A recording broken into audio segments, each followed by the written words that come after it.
Today, I'd like to talk about the role of evidence in decision-making with three Korean examples. Let's start with what is evidence. There are two types of evidence, the colloquial evidence and scientific evidence. The colloquial evidence is not based on scientific research. Today, I'd like to talk about the scientific research. And there are two types of scientific research. One is context-free evidence. The other is context-sensitive evidence. The context-free evidence answers the question that can it work? The typical example of the context-free evidence is RCT and meta-analysis.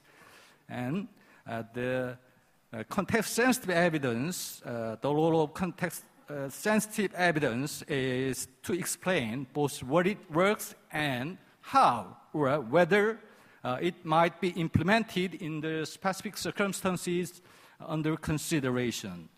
So both of them are included in the scope of my talk. This graph shows the positive correlation between the GDP growth rate and healthcare expenditure growth rate. There is positive correlation, and the Korea has relatively higher the proportion of the healthcare expenditures than the other OECD countries. This is a spectrum of decision making. As the pressure on resources is increasing, the basis for the decision-making tend to shift from the opinion-based to evidence-based.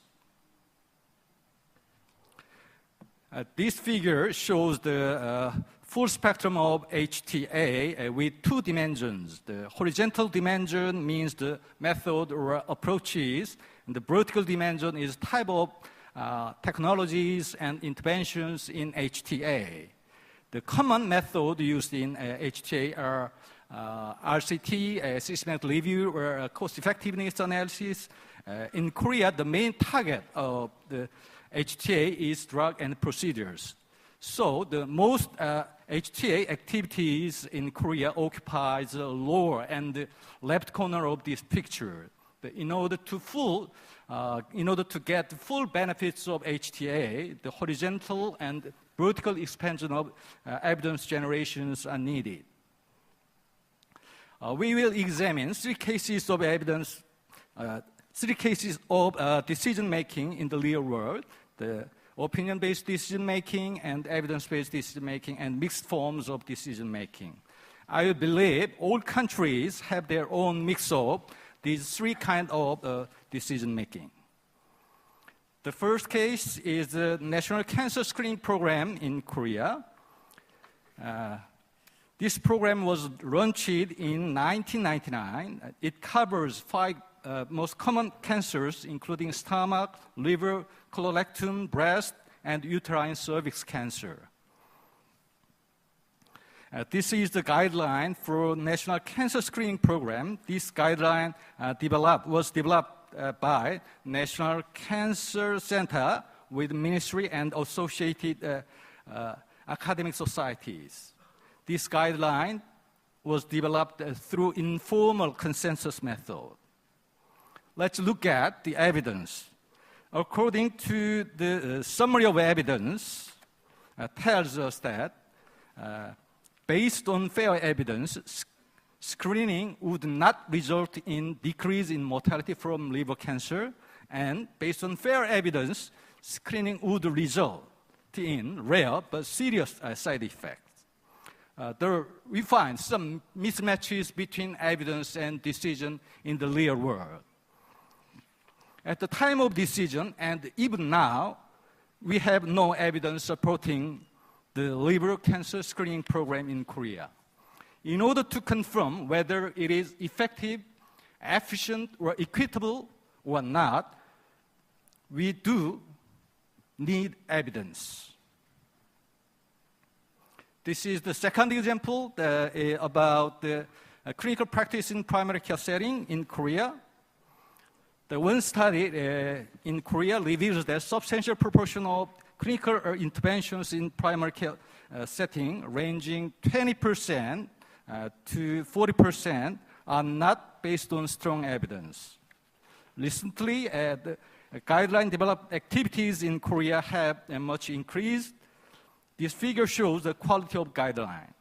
The overall quality score of guidelines are not so good. Low score in the rigor of development domain means that guidelines have some weakness in the aspect of evidence. This table shows attitude of primary care physicians in Korea toward the guideline. The most Korean physicians perceive that guideline could be used as cost-cutting tools, or it might undermine their clinical autonomies. This kind of negative attitude of physicians will be an obstacle to dissemination and implementation of guideline in Korea. The last case is the positive list system of new drugs in the insurance coverage decision. The positive list system in pharmaceutical reimbursement was introduced in 2006. Drug listing process consists of two stages: stage of reimbursement decision and the stage of the price negotiation. My focus is on the former stage in this talk. These are criteria used in drug reimbursement decision under positive list system in Korea. In the new system, pharmaceutical companies have to submit these kind of evidence for reimbursement. According to these criteria, among these criteria, the improvement in clinical benefits and cost effectiveness were the main drivers of positive decision. The introduction of new system makes decisions more explicit and transparent and more evidence-based than before. There are a lot of concerns about the feasibility of this kind of positive list system, including the weak infrastructures of evidence generation. The problem of insufficient human resources has been addressed by postponing implementation for smooth transition and by offering guidelines for pharmacoeconomic evaluation and training programs. Also, requirement of data submission has been incrementally implemented for each adaptation of pharmaceutical companies. Now, the positive list system in Korea has stabilized. It looks like one of successful stories of evidence-based decision-making. But still, we have some problems in data availability and the transferability of data. From the point of the industry, evidence requirement become one more hurdle. So drug companies in Korea are not so happy to the new system. They argued that the current system does not fairly reflect non-quantifiable factors in decision-making. How to make a balance between the evidence and other values is a big challenge before us.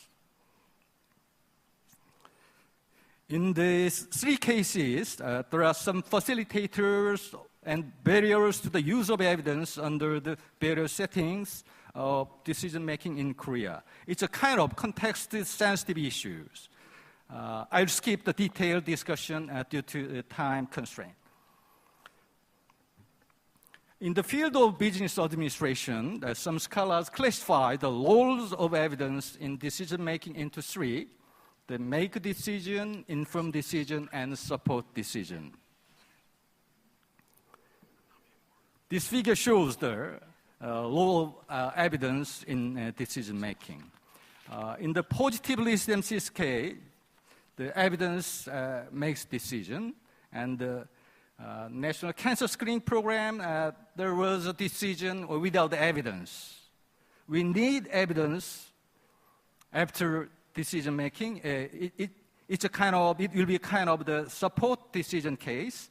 I'll give some nicknames for the three cases. The first case, make decision. The decision was done only by evidence. I call it the evidence-dominated decision-making.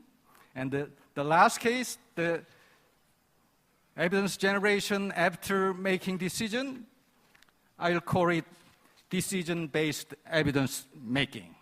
And in between, we have another choice. It will be the evidence-informed decision making. This is my last slide. Before closing my talk, I would like to summarize some implications. We need vertical and horizontal expansions of evidence generation activities. We need pay more attention to other interventions beyond the drug and procedures. It means a vertical expansion of health technology assessment. And sometimes the evidence is needed when after decision is made. It means a kind of the horizontal expansion of HTAi. And second, we need more context-sensitive evidence for local decision-making. The third, the understanding facilitators of and barriers to the use of evidence in local setting will be very helpful for smooth knowledge translation.